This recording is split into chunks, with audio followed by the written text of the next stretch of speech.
Well, got done what we needed to get done, and got out of town with a 22-point win, and was able to send these seniors off on a high note, and got win number 20, which is always a great milestone at this level, and first time since '79, I guess they're saying, since we've done that back-to-back years, and just another milestone that this group has been able to accomplish, and you know, I just said it on the radio. It's in moments like this, it is a little bit of a shame that we're not at a higher level institution that carries a high media volume that could realize how incredible this story is. People just don't get it, you know. I mean, they don't get what these 4 kids signed up for. You know, they don't get what the program was like when these 4 guys made a decision to come here. And not only did they decide to come with a vision that Coach Medved and the staff laid out, but they did it. And they did it, and it hasn't been done in a very, very long time. And they did it when nobody thought they could do it. And the only group of people that thought they could do it was this group. And it's just now, you know, we're going to hear about we didn't play great after a 22-point win. Like that's what these guys have created.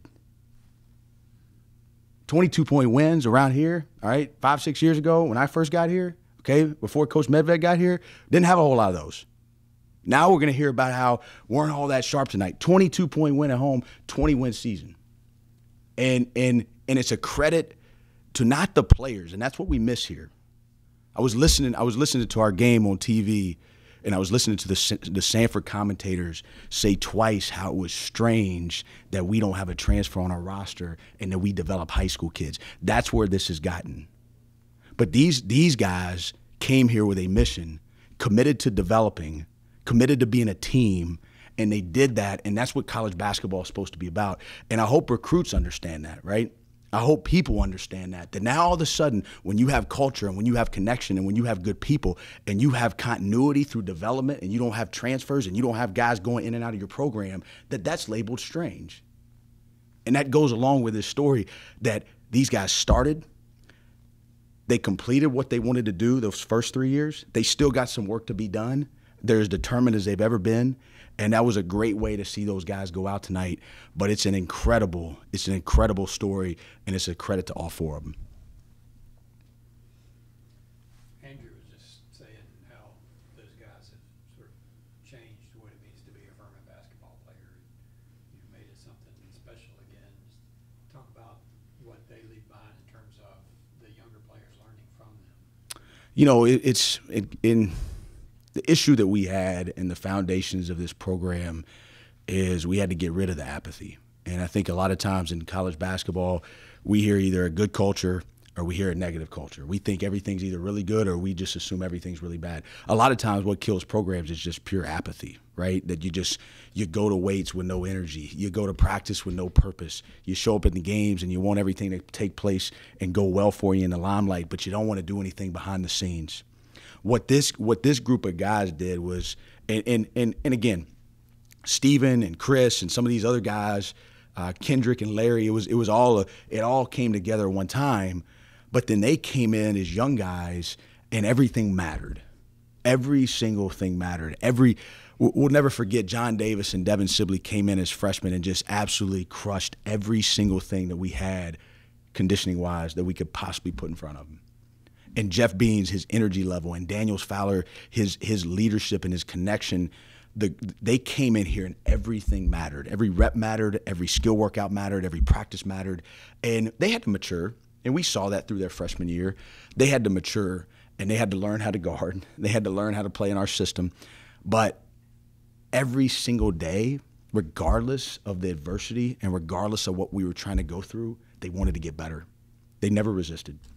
And I think what happens is when they started to grow and we turned that thing late when we made the championship run, that brought a little bit of pride in the program. And then we follow that up with 19 wins. And then you get new guys in here and you add good people like Matt and like Andrew and all these guys, Jalen. I mean, you can go down the line.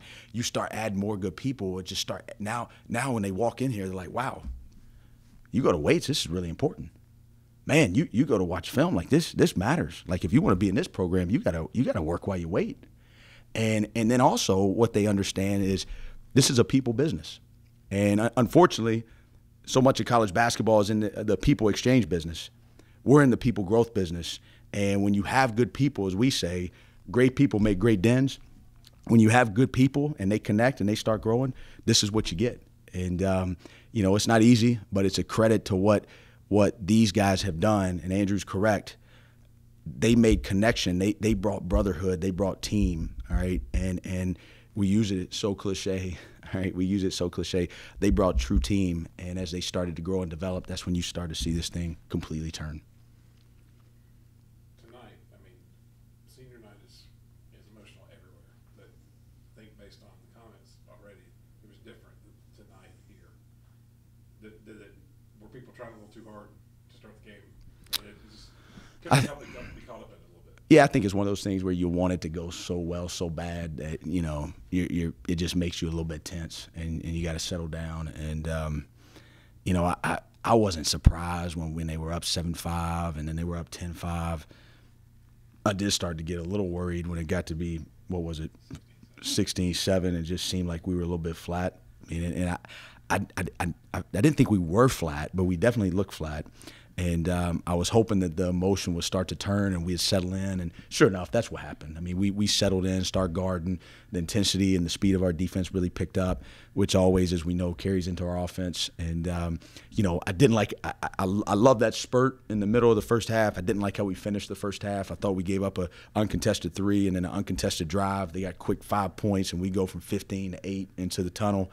And so, we had to get back there and understand that, hey, it wasn't our best half of the year, but let's go try to play our best half of the year. Let's go out here and try to come out with a spark. And so we did. I think it jumped to 18 pretty quick there and made a heck of a run right out of the gate, out of halftime. Andrew had a lot of the spark there in the second half. I think 12 points and 3 threes. So he's really come on the last couple of games from a scoring standpoint. Yeah, he has. It's like I said after the game. If I was a little smarter, I'd probably get him some more shots. We gotta. He's just somebody that, man, he just plays so hard and he's just so dependable. As soon as he makes a mistake, he owns it. He just gives you everything he has, and he can also really, really shoot the ball. Let's not forget that. But he's really cerebral. He's really smart and knows where to be and can kind of find shots within the offense. But, man, just proud of him. I was actually thinking about him this afternoon and just the toughness that he's exhibited over this last 3 weeks. And, publicly we haven't said a ton about the injury, but it's something that, we thought it potentially could be season ending. And he's done what he's had to do, and he's just gutted it out. And he's one of the toughest guys that I've coached. And it's neat to see when toughness translates. Usually it does, but when it translates into production, that's always neat to see. And we're moving him all over the place. We had him at the 4, we got him at the 3. We went to strong package tonight with Jalen and Matt in there together, and so he's having he's cross-repping. We're throwing a ton at him, and all he does is smile. Kid's always smiling. What else? And those are the guys you like. Everybody knew who everybody wanted to score that last basket, or I don't even know if it's the last one, but it felt like the last one. What was it like when that 3 rattled home for Jalen? It was a pretty neat moment.